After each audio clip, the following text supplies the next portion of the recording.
धर्म बसता है और परंपराएं ही धर्म को संभालने का कार्य करती हैं, ये सत्य है। पर क्या केवल परंपरा ही धर्म है? विचार कीजिए। सत्य तो यह है कि जिस प्रकार पाषाण में शिल्प होता है, उसी प्रकार परंपरा में धर्म होता है। इस पत्थर में शिल्प है, ये पत्थर शिल्प नहीं। शिल्प को उजागर करने के लिए उसे तोड़ना पड़ता है, अनावश्यक भागों को दूर करना पड़ता है। ठीक उसी प्रकार परंपराओं में धर्म ढूंढना पड़ता है। जिस प्रकार इंद्र पूजा की परंपरा को तोड़कर गोवर्धन पूजा का धर्म ना ढूंढा जाता, तो यादवों को उनकी मुक्ति का मार्ग नहीं मिल पाता। अर्थात परंपरा को पूर्णता छोड़ देने वाला धर्म से वंचित रह जाता है और परंपरा का अनुकरण करने वाला भी धर्म को प्राप्त नहीं कर पाता। कहते हैं हंस के पास नीर क्षीर विवेक होता है। दूध में मिले पानी को छोड़कर केवल दूध ही ग्रहण करता है। तो क्या सच्चा धर्म प्राप्त करने के लिए हृदय में ज्ञान से जन्मा विवेक आवश्यक है?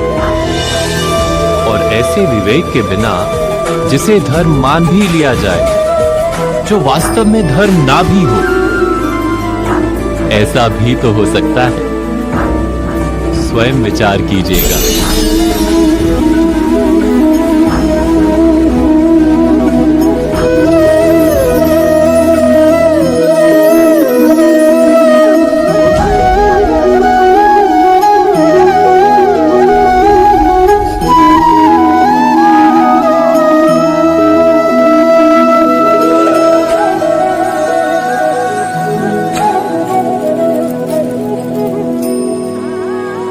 भविष्य के आधार पर सब आज का निर्णय लेना चाहते हैं। भविष्य में सुख मिले, भविष्य सुरक्षित हो, ऐसे निर्णय आज लेने का प्रयत्न रहता है सबका। आप अपने जीवन को देखिए। क्या आपके अधिकतर निर्णय के पीछे भविष्य का विचार नहीं होता? और हो भी क्यों ना। अपने जीवन को सरल और सुखमय बनाने का प्रयत्न करने का अधिकार सबका है। पर भविष्य तो कोई नहीं जानता, केवल कल्पना ही की जा सकती है। तो जीवन के सारे महत्वपूर्ण निर्णय कल्पनाओं के आधार पर ही करते हैं हम। क्या निर्णय करने का कोई तीसरा मार्ग हो सकता है? विचार कीजिए। सारे सुखों का आधार धर्म है और वो धर्म मनुष्य के हृदय में बसता है। तो प्रत्येक निर्णय से पूर्व स्वयं अपने हृदय से ये प्रश्न अवश्य पूछ लेना कि ये निर्णय स्वार्थ से जन्मा है या धर्म से। क्या इतना पर्याप्त नहीं? भविष्य के बदले धर्म का विचार करने से क्या भविष्य अधिक सुखपूर्ण नहीं होगा? स्वयं विचार कीजिए। व्यक्ति को जब उसके अपराध का दंड मिलता है, तब कभी कभी उस न्याय को देखकर मन कचोटता है। प्रश्न उठता है हृदय में कि जब वो अपराध हुआ था, तब व्यक्ति भिन्न था। उसके पश्चात उसने इतने पश्चाताप किए, स्वयं में इतना परिवर्तन किया, फिर उसे दंड क्यों मिले? पर जहां आघात होता है, वहां प्रत्याघात भी होता है। जैसा कर्म वैसा फल। यदि किसी को प्रेम दोगे तो सुख प्राप्त होगा, यदि किसी की हत्या करोगे तो मृत्यु दंड मिलेगा। जैसा कार्य वैसा ही न्याय। तो फिर प्रायश्चित और पश्चाताप का कोई मूल्य नहीं है? अवश्य है मूल्य। प्रायश्चित और पश्चाताप मनुष्य की आत्मा को बलवान करता है। आने वाले दंड को स्वीकार करने के लिए मनुष्य को तैयार करता है। अर्थात बिना प्रायश्चित के दंड स्वीकार करने का कोई मूल्य है? स्वयं विचार कीजिए।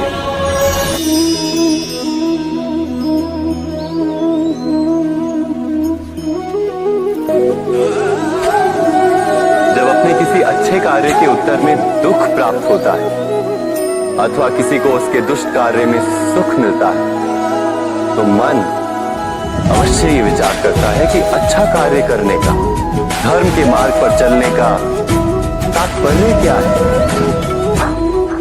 पर दुष्ट आत्मा को क्या प्राप्त होता है ये भी देखिए। दुष्टता करने वाला हृदय सदा चंचल रहता है, अकुलाता रहता है। मन में सदा नए नए संघर्ष उत्पन्न होते हैं। अविश्वास से जीवन भर दौड़ाता है। क्या ये सुख? जबकि धर्म पे चलने वाले, अच्छा कार्य करने वाले, सच्चरित्र व्यक्ति का हृदय शांत रहता है। परिस्थितियां उसके जीवन के सुख में बाधा नहीं बनती। समाज में सम्मान और मन में संतोष रहता है सदा। अर्थात अच्छा बर्ताव भविष्य में किसी सुख का मार्ग नहीं, अच्छा बर्ताव स्वयं सुख, अथवा बुरा बर्ताव भविष्य में किसी दुख का मार्ग नहीं। अधर्म उसी क्षण दुख उत्पन्न करता है। धर्म से सुख नहीं, धर्म स्वयं।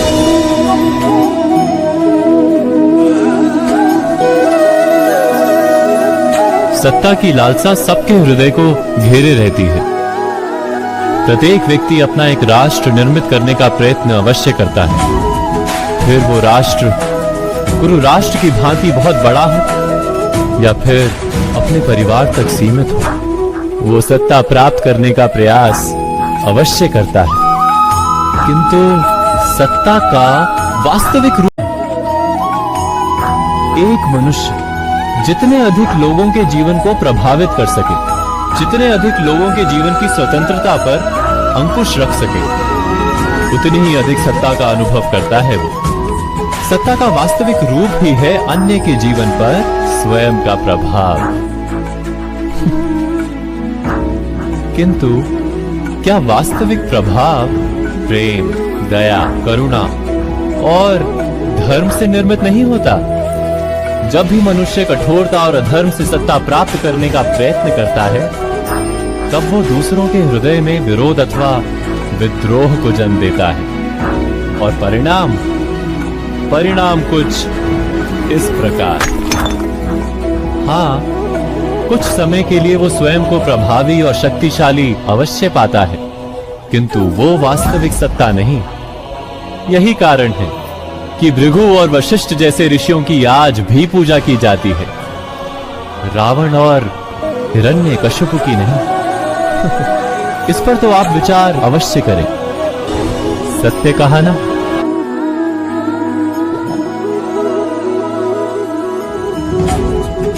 इस संसार में आने वाला प्रत्येक बालक संपूर्णतः संस्कार रहित होता है। उसके अंतर पर ना किसी अच्छे संस्कार के चिन्ह अंकित होते हैं, ना ही बुरे संस्कार के। अर्थात जन्म से बालक में ना कोई गुण होता है और ना ही कोई दोष। तो ये दोष अथवा गुण किस प्रकार प्राप्त होते हैं? क्या हमने कभी विचार किया है? जो बात माता पिता के मुख से निरंतर सुनी जाती है, वही बात उनकी संतानों के हृदय का संस्कार बनती है। जैसे किसी गांव में नदी तट तक एक पगडंडी बन जाती है केवल उस मार्ग पर बार बार चलने के कारण। अर्थात माता पिता के हृदय की इच्छाएं उनकी संतानों के हृदय का दोष अथवा गुण बनकर जन्म लेती है। क्या ये सत्य नहीं? पर फिर भी जब उनकी संतानों में कोई दोष दिखाई देता है, तो माता पिता आश्चर्य और दुख से भर जाते हैं। माता पिता का हृदय ये प्रश्न करता है कि उनकी संतानों में ये कुसंस्कार आए कहां से? सत्य तो यही है कि माता पिता अपनी संतानों को अनजाने में ही कुसंस्कार के बीज दे देते हैं, जो उनके संतानों की हृदय भूमि पर कुसंस्कार का वृक्ष बनकर उगता है। अर्थात अपनी संतानों को सुसंस्कारी और धर्ममय बनाने की आशा रखने वाले प्रत्येक माता पिता को प्रथम अपने हृदय की इच्छाओं पर अंकुश रखना क्या अनिवार्य नहीं?